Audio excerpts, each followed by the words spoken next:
Great weekend, everybody, on Westplex Radio. Steve Casper with you. Stand by. You're going to learn a lot and probably get a whole lot healthier. It's time for What About Nutrition, the show that explores the link between nutrition and optimum health and asks the overlooked question, what about nutrition? Every day, there's more scientific evidence and research regarding the critical importance of nutrition for the promotion of optimum health. On What About Nutrition, this radio program for the next half hour will focus in on dietary supplements, herbs, vitamins, and homeopathic remedies, what they are, what they do, and how to use them.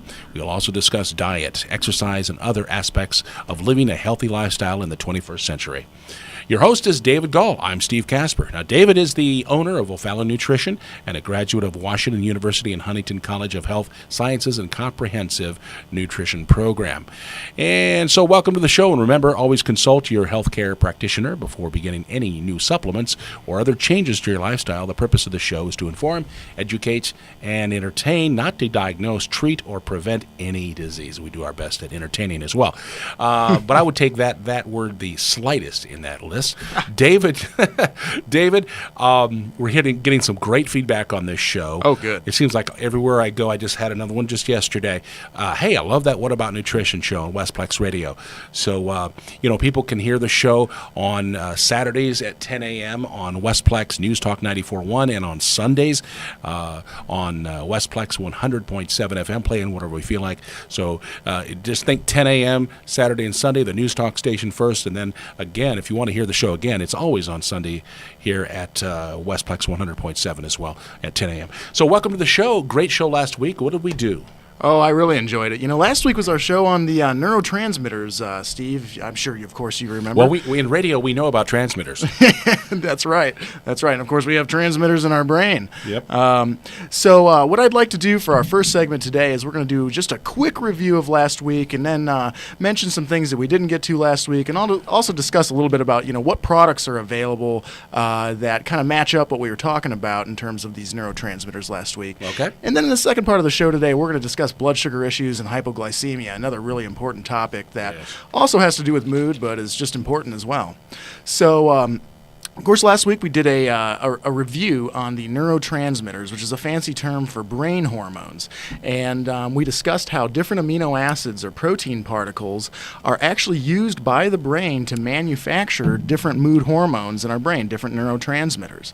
And the power of things like glutamine and the amino acids tyrosine and tryptophan and GABA.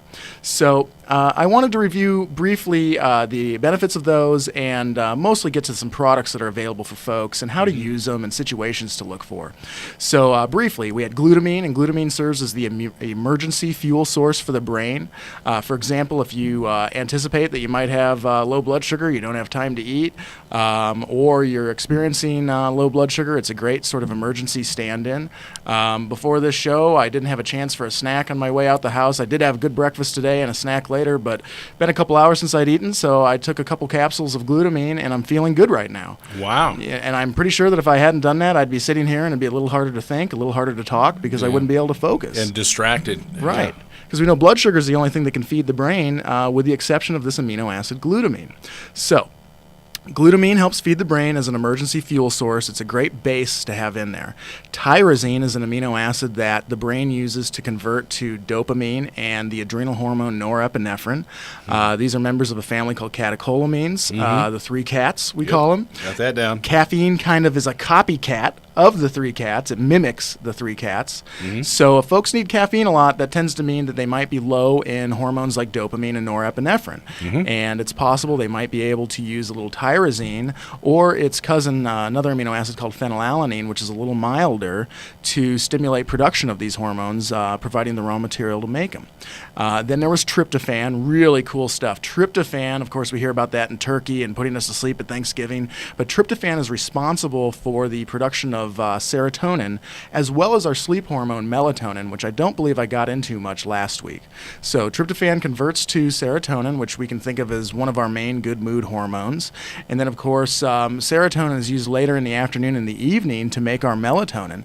So if we're deficient in tryptophan, that means that we may not make enough serotonin, and also as a result of that, we may not make enough melatonin, which helps us sleep, and that can lead to carbohydrate cravings at night, because carbohydrates are another quick way to raise serotonin.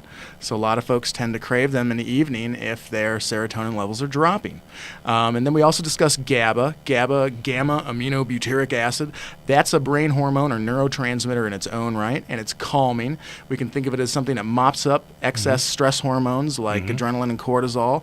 And what it does is it shuts down or calms down neurons, which are brain cells, when they've been overly stimulated by stress hormones, that kind of thing.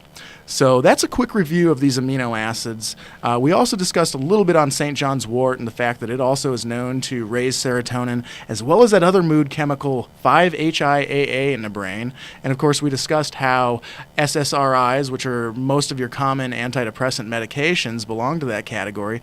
SSRIs are thought to potentially lower levels of this 5-HIAA, which is a major disadvantage that they have in comparison to something like St. John's wort. And I didn't talk about these last week, but there's herbs like passion flower and valerian and kava kava, hops, chamomile. These are all calming herbs, as well as adaptogenic herbs, which are thought to help the body adapt to stress or help glands like the adrenals adapt to stress. And that'd be herbs like rhodiola, holy basil, ginseng, ashwagandha, etc.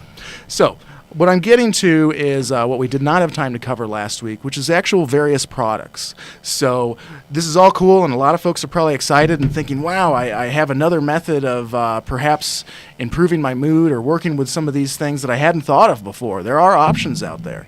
And so at O'Fallon Nutrition, we sell things like individual glutamine capsules. We sell it in 500 milligram capsules, which is a great small dose to start with. And it starts as low as like $7.19, I believe, for a 60 capsule bottle. We carry 120 capsule bottles of that are around $11. We also carry 1,000 milligram capsules, which is double that dose. And then we even carry powder. Some people want to customize it, and it's very popular in sports nutrition as well. Glutamine happens to be the main amino acid found in muscle tissue. So there's some side benefit from a strength perspective, etc., if you happen to work out. So glutamine is easily available and inexpensive. Tyrosine, same situation. Tyrosine is so cheap for what it does.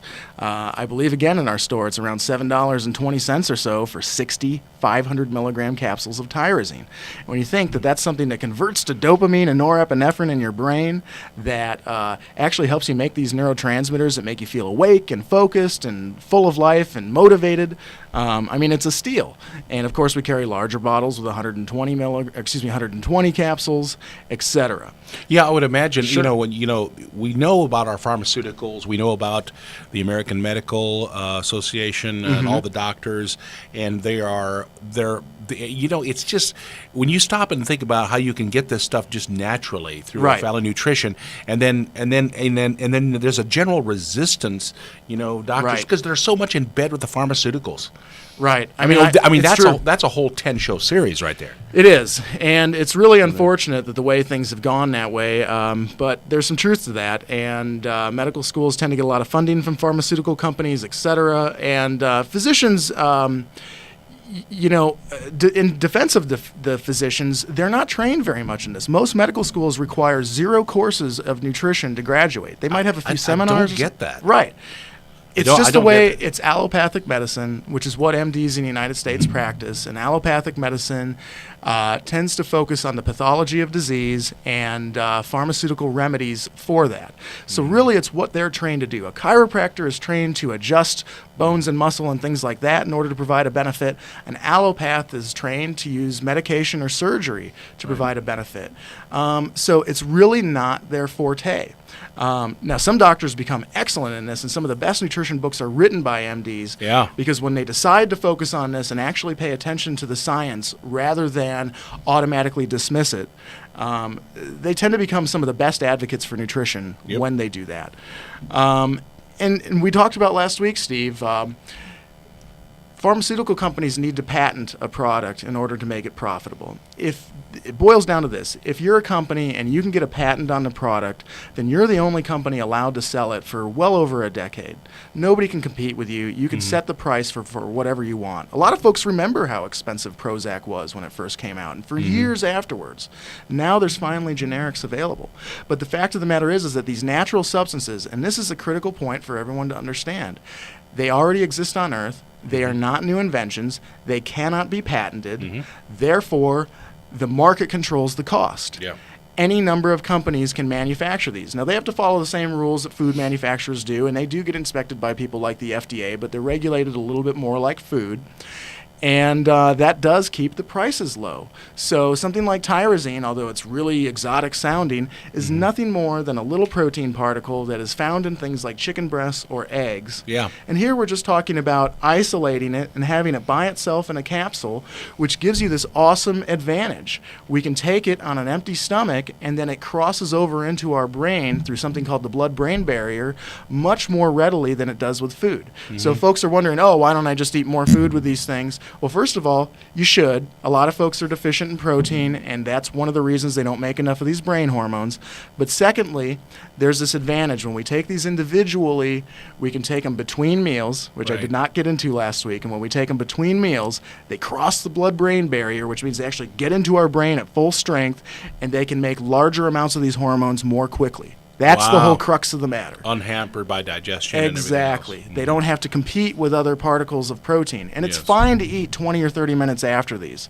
But to get maximum benefit, you take them between meals. Okay, I know we have an agenda here, and we're running out of time That's in the first fine. segment. We've got to talk about this, too. I would like to talk about, I'm always confused when some supplements say take with a meal, some say it doesn't matter. Right. And that's really kind of confusing for me, because I like to take all mine at once. Sure. It's just a time thing. I'll forget if I don't later. Sure. So anyway. Well, first of all, if you have to take them all at once, that's okay. Second of all, the basic point that I would make right now is you want to read your instructions on the supplement bottle. And that's not just the little supplement facts panel that says what's in a serving.